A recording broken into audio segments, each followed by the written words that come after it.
कि मुझे यहाँ बहुत ही एक विशिष्ट तरह की ये गोष्ठी है उसमें भाग लेने का अवसर दिया। मैं बहुत संक्षेप में आपको बताऊंगा कि किस तरह से 1 लीटर पानी में तकनीक ऐसे पौधे लग सकते हैं।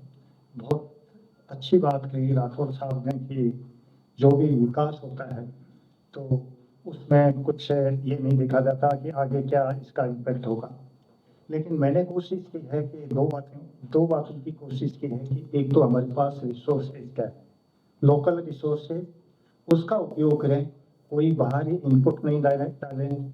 उसके बाद में कोई नई तकनीक अगर करें तो वो टिकाऊ होती है और उसके जो परिणाम हैं वो भी बहुत अच्छे होते हैं।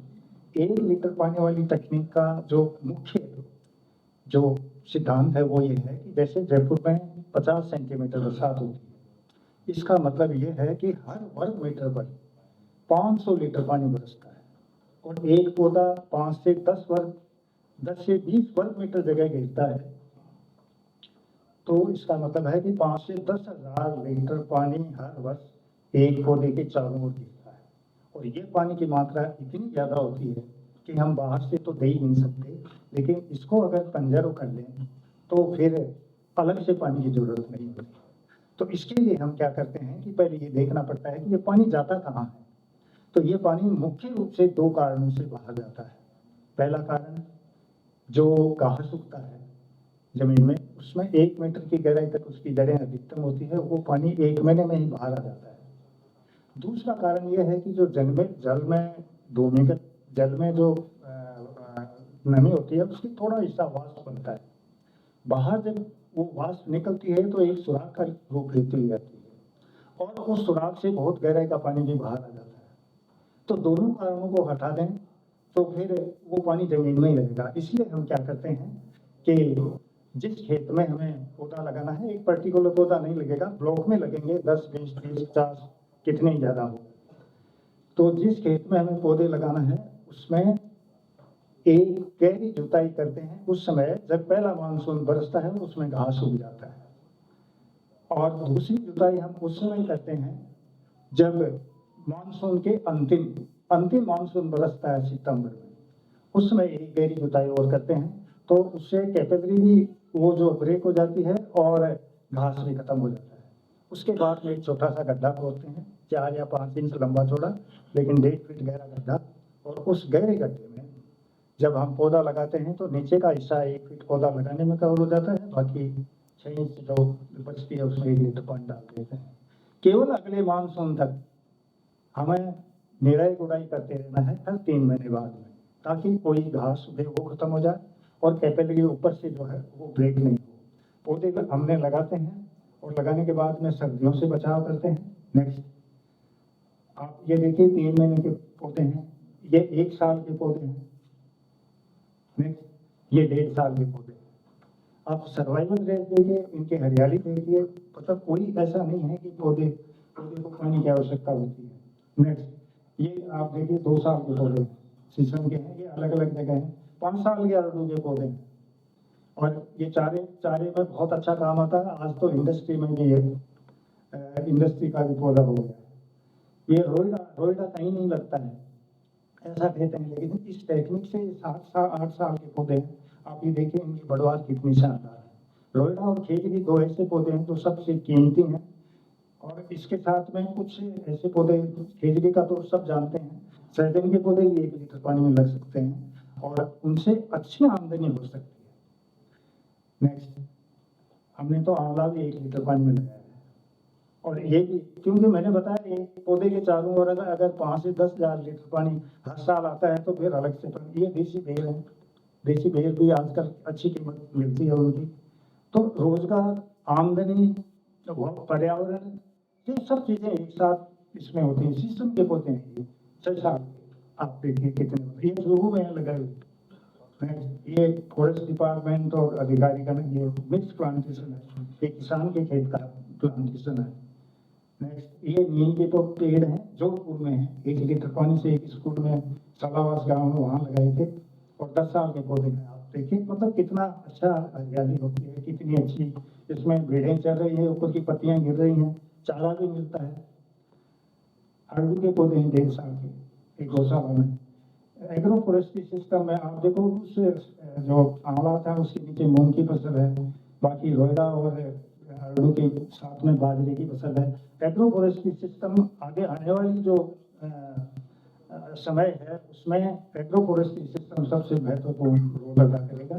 इस चीज का जो मूल्यांकन है वो एरिड फॉरेस्ट रिसर्च इंस्टीट्यूट ने किया है और एक अच्छी साइंटिफिक रिपोर्ट दी है कि कितनी नमी होती है, कितना पेड़ बढ़ता है, ये सारी एक अच्छी रिपोर्ट उन्होंने दी है।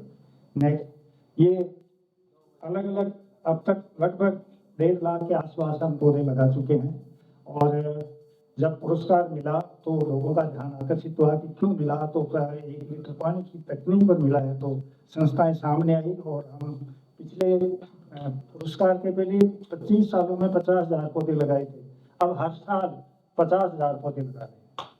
तो एक थोड़ा है, इस साल हो सकता है कि हम 1 लाख तक पे पहुंच जाए।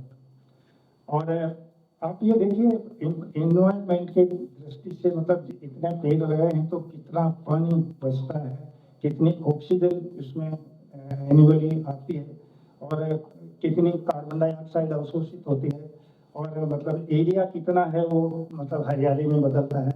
ये तो एक शुरुआत है, लेकिन इसकी गणना करें तो बहुत ज़्यादा होती है। सोशल इम्पैक्ट देखिए इसमें कितना मतलब एम्प्लॉयमेंट मिलता है, क्योंकि निराई गुड़ाई करते रहते हैं। पानी बचाने के जो तरीके हैं वो ट्रैक्टर से पानी नहीं डालते, तो जो एम्प्लॉयमेंट है वो इसमें सबसे बड़ी समस्या भी है हमारे लिए गांव की, तो वो भी सॉल्व होता है।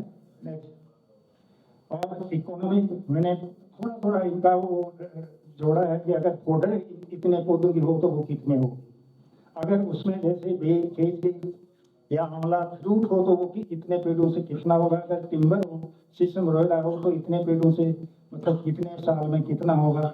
और इसके जैसे आड़ू है आजकल वो लकड़ी पॉलीवुड इसके प्लाईवुड के लिए है तो वो कितनी होगी। और एक बात मैं जरूर कहना चाहूँगा, हर साल पूरी दुनिया में इंडस्ट्री के लिए 10 बिलियन पेड़ कटते हैं, लगने वाले पेड़ों की संख्या आधी, तो इंडस्ट्री कभी बंद नहीं होगी चाहे कोई परिस्थिति आए। तो इसलिए हमें पेड़ लगाना बहुत जरूरी है।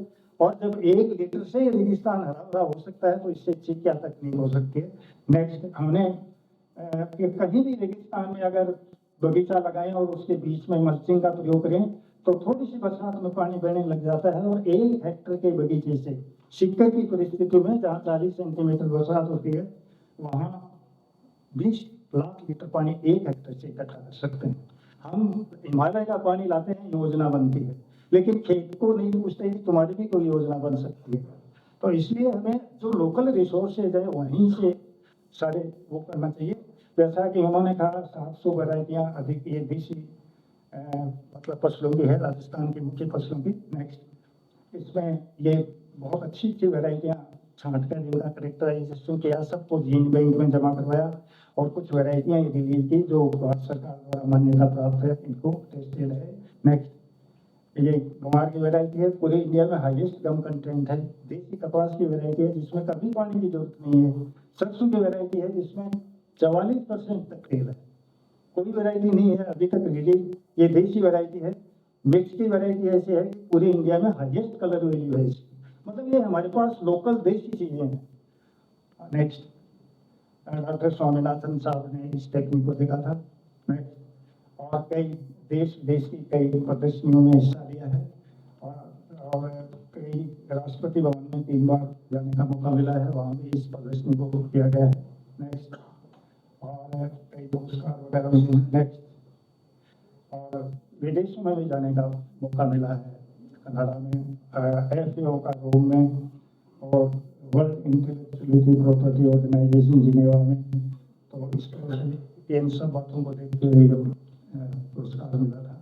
नेक्स्ट, और प्रधानमंत्री जी ने विशेष तौर से ये कहा कि आपकी उस पुरस्कार के समय या आपकी इस टेक्निक की चर्चा सब लोग कर रहे हैं, आप इसको जारी रखना, हम भी सब मिलकर कोशिश करेंगे। धन्यवाद। आनंद आ गया।